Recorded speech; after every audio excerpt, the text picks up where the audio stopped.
Thus saith the Lord. The church is going to run at a galloping speed from here into the end of the year. I will quicken your steps. I will quicken your feet. You just have to believe me, saith God.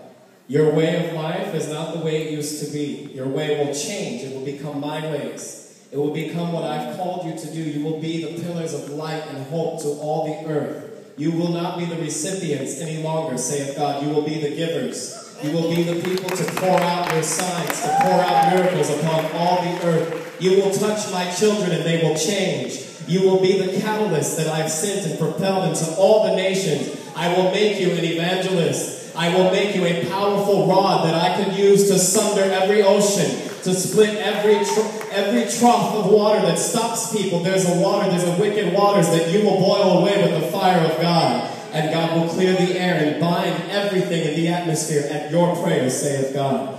Your faith has touched me this morning, and I will bless you.